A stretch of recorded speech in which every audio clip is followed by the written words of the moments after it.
Well, sometimes I look back and I just wonder, what were we thinking? What was I thinking? We went for a long period of time with no resources. And when I mean no resources, I mean no resources. People told us we were crazy to go all in. Is this really going to work? I think some of the most beautiful things can emerge through trial and through difficult times. I had been a physician for a long period of time, and I'd had a patient who came to see me, and they would ask me, Dr. Hill, what do you think about the essential oils? And I made the mistake one time of saying, I think that's one of the craziest things I've ever heard. She looked me right in the eye and she said, I am so disappointed to hear that, because that's done more for me than you or any of your colleagues or anyone has ever done for me. And it intrigued me. And over time, I became more intrigued. I became involved with essential oils. And now for the last several decades, this is all that I have focused on and all that I have done.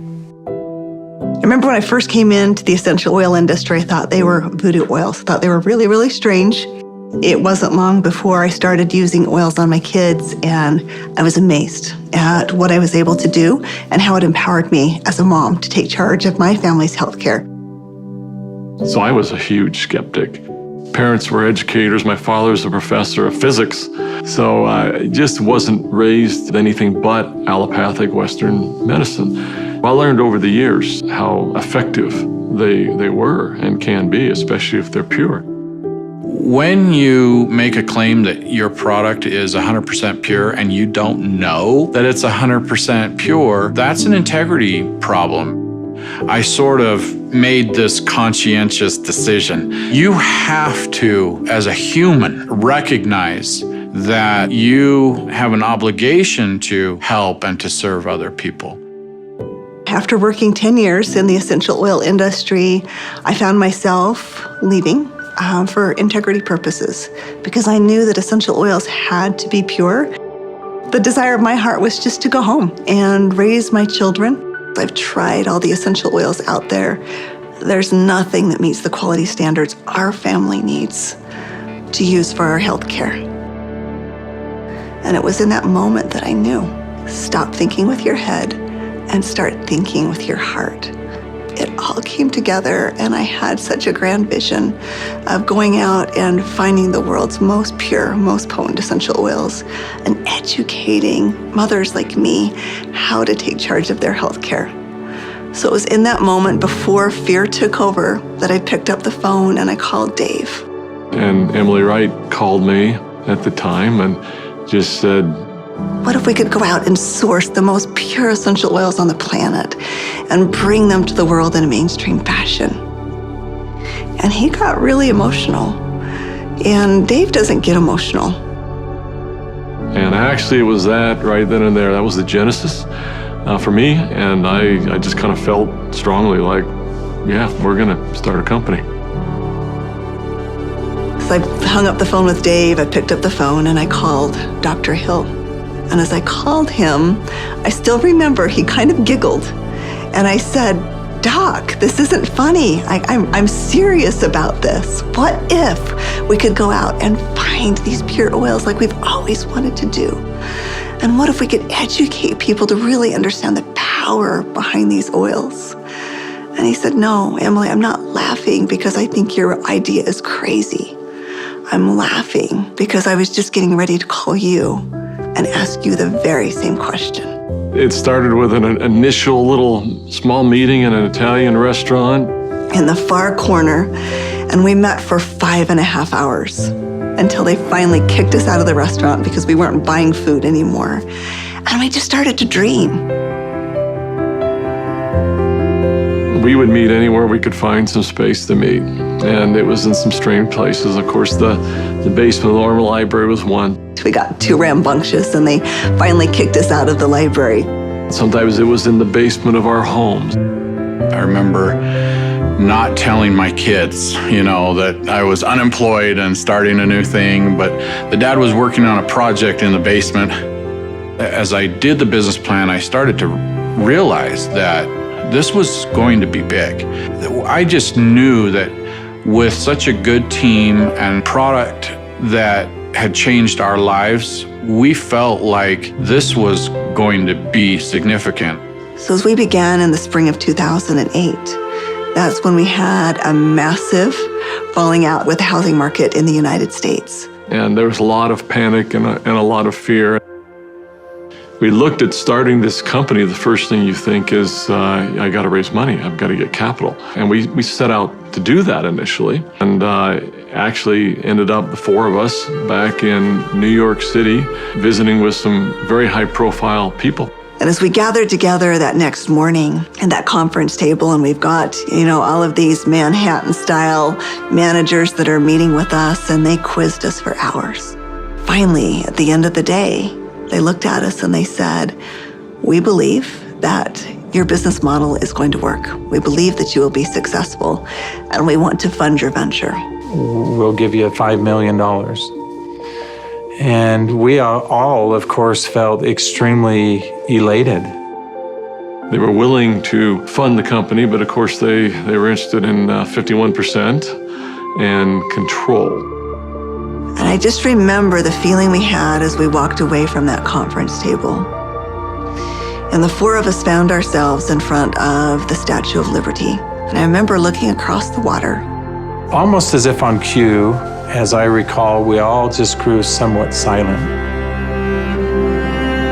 And as we looked out over the water, and I looked at the Statue of Liberty, what rung true to me is we're doing this to give people freedom. And if we take their money, we can't make people free. And we can't make this dream that we have a reality, because they'll never allow us to bring the quality of essential oils that we know we have to light. Because they'll be looking for an exit strategy, they'll be looking for a return on their investment, and that can't be part of the equation. I remember standing right next to Dave Sterling, and Dave looked at me and in kind of a somewhat shocking way, he asked me, "How much money do you have, Doc?" And I said, I don't know. And he said, "How much can you pull together?" And I said, "I don't know."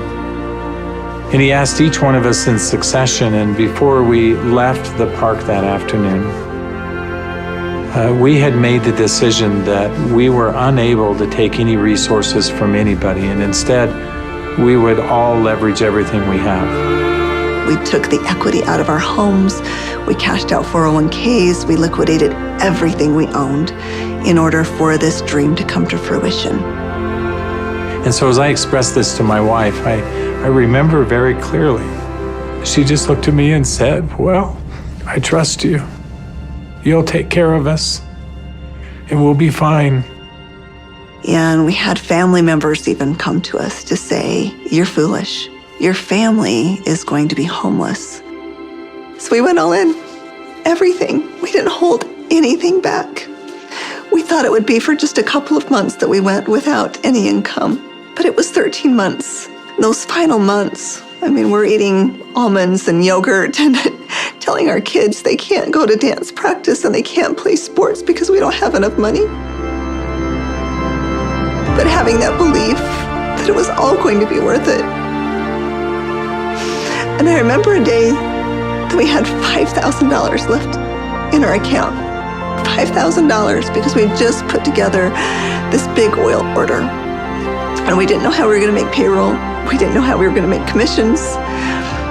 And just to see how doors open every single time, as long as we continued to step forward, the doors open.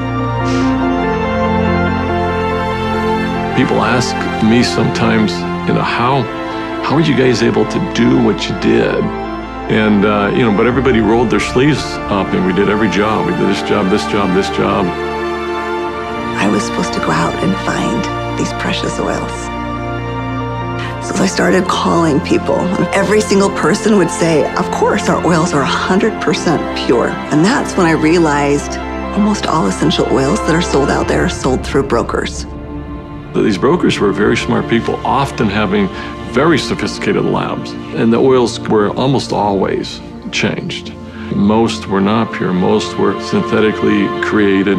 I had probably 100 plus different samples that had been sent to my home. And every time we would meet, Dave, Dr. Hill would say, Emily, have you found the oils yet? I'd have to say, not yet.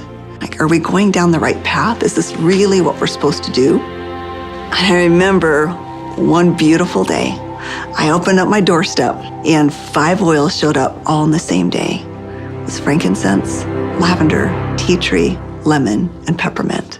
As I smelled these bottles, I called up Dave and I called up Dr. Hill and I said, I found the oils. I brought my camera because that was going to be a moment that I wanted to capture. And we pulled the lid off and smelled it. We were confident that these were the purest oils on the planet. I remember that first discussion we had. We talked about the culture of the company. What type of soul do we want doTERRA to have? And we realized that these oils are experiential. And we realized it had to be a person-to-person model. We had to bring people together. We've got to have a culture of giving back. We have to have a culture of caring. Locking arms with the people who are putting the seeds in the ground, who are harvesting these products. It's making sure that their needs are met. As I look back on it today with doTERRA, it's overwhelming to me to see the impact it is around the world. There's a lot of sacrifice, but again, those are days we look back on, with some pride. Sacrifice is a really important piece. Today, we've empowered nearly 8 million families all around the globe. We're now filling 315,000 bottles of oil every single day. And just to think about it on that scale just warms my heart, knowing that every single bottle is changing somebody's life on both sides of the bottle. I believe every single person in this world needs essential oils. Essential oils are the great equalizer. We have single-handedly changed the acceptance of essential oils in science and in medicine. We are so committed to this work. We are so humbled to be stewards of what nature has created so perfectly for us. And we're so grateful for all of our amazing employees, for all of our amazing wellness advocates, for all of our amazing customers all around the world. We haven't changed in our mission. We haven't changed in our purpose. We're still true to those things that very early on were important. If doing the right thing was important then, doing the right thing is important now. If helping and giving service to other people was important then, it's important now. If sourcing oils differently and doing what had not been done before was important then, it's important now. We feel like, as crazy as it sounds, we're still just beginning.